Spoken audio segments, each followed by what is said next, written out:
Morning, everybody. Welcome to Second Cup of Coffee. Pastor Tom here with you. Rancho Christian Center. So glad you could join us. It's our last week of our 4-week conversation. Thank you so much for doing this. Always have a good time talking to Jay. I love his wisdom. I love his delivery. And, I don't think I told you this, but when he preached for like 4 weeks, I don't know if you could see it on his forearm, but he's got this really cool tattoo. He has this other cool tattoo on his arm. I have no tattoos. I'm literally sitting in the audience watching him preach the first week with his tattoo, and I'm like, wow, he's like the hippest pastor that we have. And so, so that's pretty cool, man. But I appreciate his wisdom, and I appreciate his willingness to do this. We've been talking about re-engaging relationship coming out of COVID and isolation. I want to talk about, and I think this is really, I know it's week 4, but this was the topic that we started off camera after the last time that you were here, was about accountability. Right. And now we've kind of led up to it, coming out of isolation, coming out of getting wisdom and getting understanding, holding on to it once you have it. Right. But I think you have some really good insights in accountability. And I want you to talk, if you could, particularly in the beginning anyway. There's this belief in accountability. If you don't know what accountability is, it's having somebody in your life that is further ahead than you and you have given the authority in your life to speak even hard things. I jokingly said that if I was thinking about divorcing my wife, let me reiterate, I'm not. He has the right to say things, and he doesn't have to say them nicely. Okay, because that is me going over the edge, and I don't expect, like if I'm playing in traffic, you'd be like, hey, please get out of traffic, So you need those types of relationships, but you have to cultivate them, which we talked about. If you want to know about that, go back to the other videos. 1 Corinthians 11:1 says, imitate me as I also imitate Christ. So I want to find somebody, like you said last week, that has wisdom, that's Christ-like. Okay? I'm laying the foundation for you before he talks. But I cannot, and he's about to talk to you about it, I can't have the expectation necessarily that I'm going to be able, that it's going to be both ways. Right. And I think that's important. Can you explain that? Because I think people get tripped. Then it becomes a friendship, and that's not always the best thing. Like, I love Apostle Dave, but I wouldn't say that we're necessarily friends in the sense, you know what I mean? Yeah. Like, I don't see him as a friend. I see him as somebody who pours into my life, loves me, but will speak very hard things to me if I need to hear it. And I need to have, at least for me, yes, he's my friend, but he's not. I don't know. Can you explain it? I'm not explaining it well. You typically find somebody that you're going to be accountable to, like you said, that has that level of wisdom that you might not have. And the thing with accountability is that you're giving accountability. You're giving them the opportunity, right, so that you're going to be accountable to them. It doesn't have to go both ways, because they're probably going to be accountable to somebody that has more wisdom than them. Right. Okay. So you're not going to find, it's not this equal thing. What happens when you do the equal thing is that if there is something you need to share that's hard, a lot of times, it ends up becoming a rift within that relationship. Yeah, because we're on the same level. Who are you? Right, you're on the same level. So it never usually typically works that way. If you want to find that person with that wisdom, and then you give it to them. And then at that point in time, they're not there to sit there and check up on you. The one thing about accountability that you have to understand is that you have to go to them. It's not for them to call you every day and go, hey, how are you doing today? How are you doing today? No. You have to pursue and reach out. You pursue the accountability.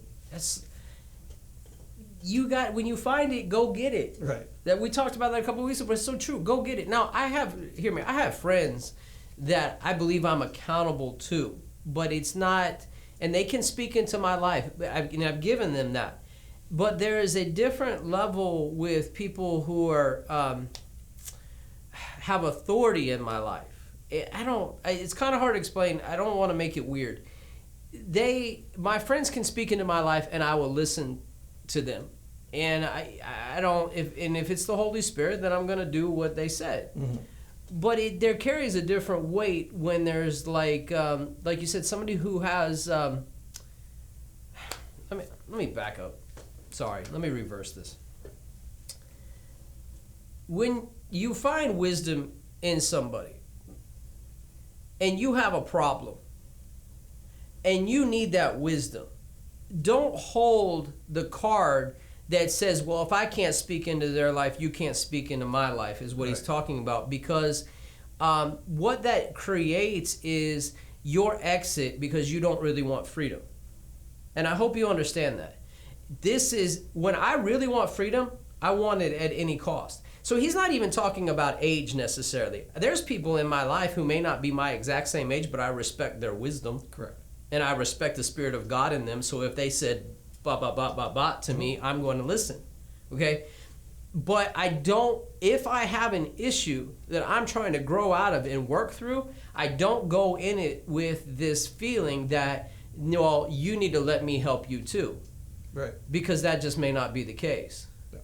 And so. And sometimes it does work with people, and sometimes it doesn't. I mean, there's people that are, like you say, that on the little things in your life and stuff, you might have friends that keep you accountable. Hey, you know, don't be doing that. Why did you go there? That kind of stuff. Right. And those are good to have. Mm-hmm. But when you get to those hard things and you get to those deep things, then there needs to be that person in your life that you can go and talk to. Mm. And this doesn't become more of a two-way conversation. It's more of a this is where I'm at. Mm-hmm. What do I need to do? Mm-hmm. The thing about finding that person that's accountable, though, is that person is not to sit there and beat up on you. Right. You're looking for somebody that wants to help you, mm-hmm. that want to walk you through it, that wants to pray with you, that wants to go through all those different things with you, even to the point that if it's that bad, they cry with you. Mm-hmm. Because they care about who you are and care about bringing you into who you need to be and who God's called you to be. And you have to find that kind of a person.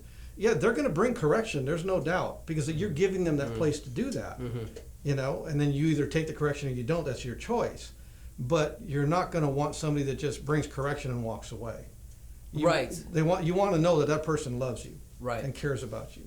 And so again, going back to re-engaging relationship or re-entering relationship. This one's a little difficult for me. Not in the sense that I don't walk it out, but I think I'm having a hard time explaining it because I don't want. I must not say that. I have found more often than not, the people will regulate you to an advisor. Mm-hmm. Rather than a real accountability. Right. And that's what we're talking about. If you just want my advice, get that anywhere. Right. No. It's not going to help you. If you want accountability where I actually have authority to speak into your life, that's going to require a vulnerability, and you just can't bring that trump card of, hey, we're friends, who are you? Because you're not looking for freedom at that point. So as you're re-engaging, that's why the keyboard pirates become so problematic. Mm-hmm. There's no accountability. Right. Other than it's on the internet, but there's nobody, like, I'm just free with my own opinion. Right. But when we're sitting face to face, a lot of what I think, a lot of my bravado goes right out the window. Mm-hmm.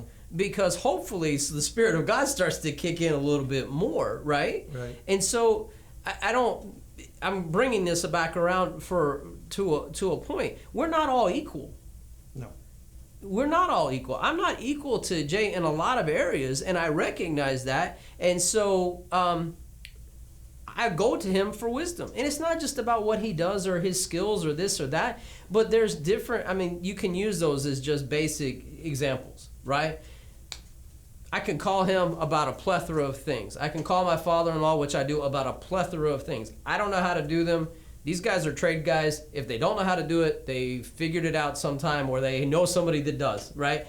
And I get that part of it. But what I go to them for is, how do you deal with this at this point in your marriage? Because he's 10 years past that, right? And I'm not going in a place of, hey, my friend, right? Yeah. I'm not going to my friend who's in the same area as me, right, and can give me a guess. Because he hasn't walked through it yet. Yeah. Hasn't walked through it. Because that aha moment is waiting to happen for me if I pursue the relationship, but give you the access that accountability brings, rather than just, hey, we're all on the same plane.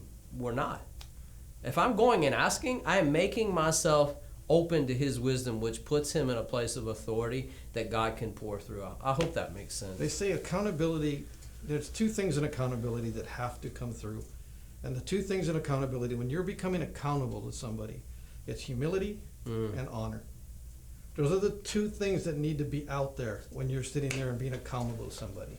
If you don't have humility on what's going on, and you don't have an honor for that person, or even for God, because really it's about, you have the same relationship with God. Right. You know, we're accountable to Him in everything we do. Right. And we're accountable to Him, whereas we give accountability to someone, but that's in humility and honor because we trust who they are.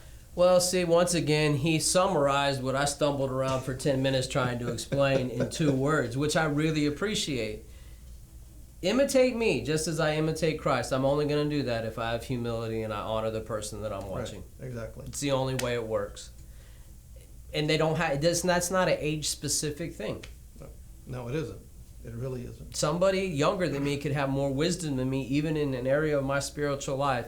And it's incumbent upon me how much humility and honor I want to walk in to receive what God is pouring through them.